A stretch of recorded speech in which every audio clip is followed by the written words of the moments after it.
Evidence. Bad character. What is character evidence? When a court is assessing what weight to give to evidence, part of their reasoning must be to look at the credibility of the witness.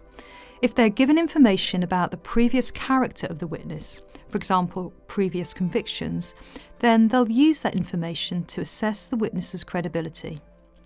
If a defendant or any other witness is of good character, then that must have a positive effect.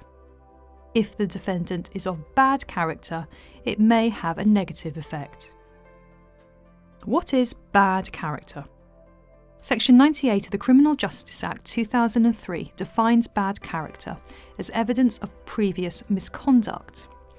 It's clear that this is not limited to previous convictions, but may include previous cautions, acquittals, disciplinary history at work, or other examples of misconduct outside of any formal framework. There are exceptions which prevent the prosecution from adducing evidence of misconduct. In situations where the misconduct is related to the facts of the present case or investigation, for example, if the defendant has breached their bail conditions in relation to the current matter, it will not be admissible as previous bad character.